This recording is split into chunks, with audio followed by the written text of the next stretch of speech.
Elizabeth Warren went on Pod Save America and tried to explain to people why people miss the Trump economy. And before you say, Derek, that Elizabeth Warren? Yes, the one who has 1/100th of a percentage of Cherokee Nation, that Elizabeth Warren.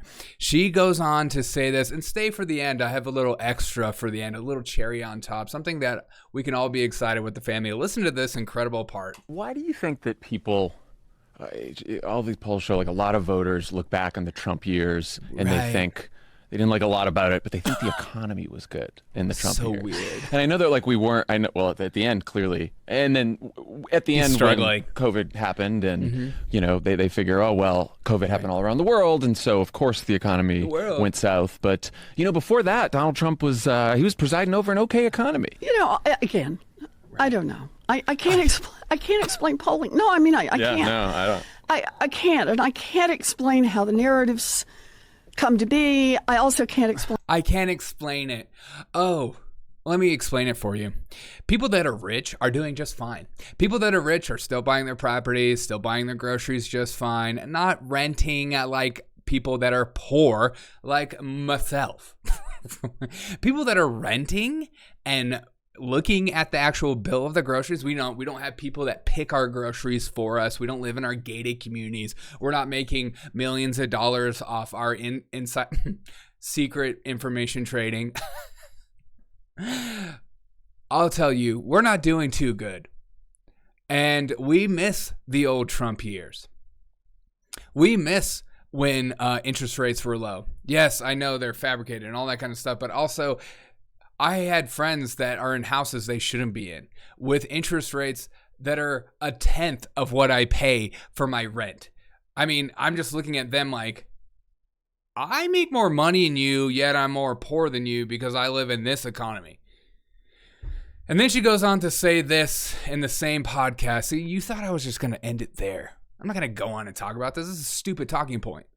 This is what elitists talk about. The economy's great.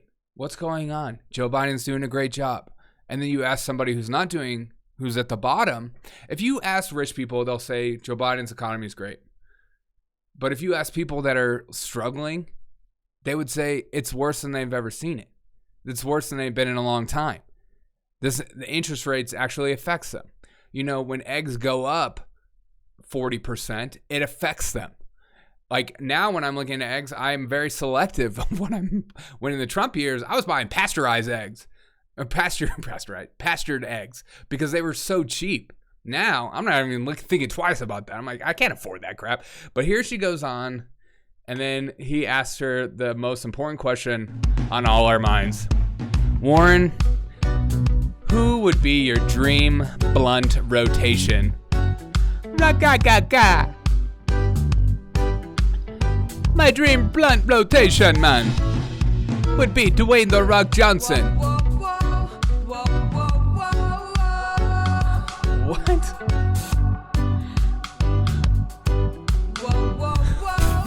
What? You listed provided to join her in a dream blunt rotation, which defined as a group of people you hypothetically like to smoke a little W with, because that'd be really a fun time. I'm really telling you, this has nothing to do with the dub. Warren jokingly responded, "It's who you think it's fun. It's who you think is fun." Okay, these are people you'd go get pedicures with. Is that what you're telling me? The Rock Johnson getting a pedicure with you while smoking a blunt. What is happening? Turn it back on.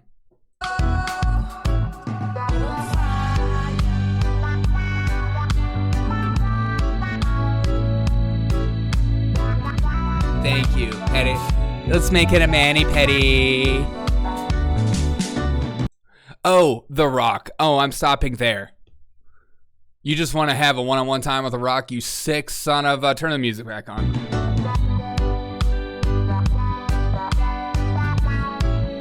Really? The Rock? The guy that probably isn't going to smoke a blunt? These people are all fake. They don't even know. They're so far from reality. As Warren apologized for the Cherokee Nation for the DNA test. Let's let her finish her thoughts.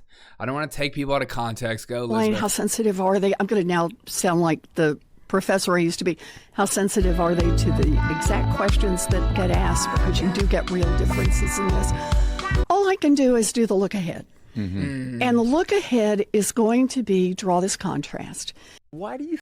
I'm going to do a look ahead right now. I'm going to look ahead at the future and think there's a time when I remember people would try to like sell you her as like Bernie Sanders-esque, that she's apart from the establishment or some crap, when she's far from it. She is the part of the establishment. She is part of the reason why we hate most politicians who will take a 1/10, a 1/1000th of something to try to make it sure that they get voted in, or when they get asked a question like, who's your favorite hip hop artist, when they've never listened to hip hop in their life, and they're like Kamala Harris, they're like, oh, Tupac.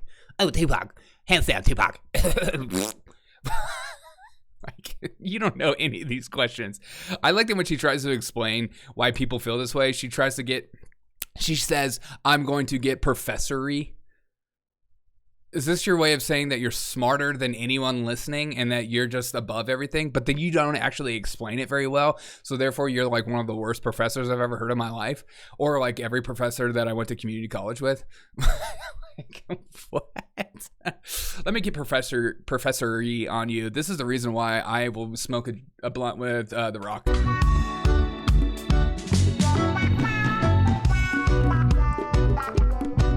Hey, Rock,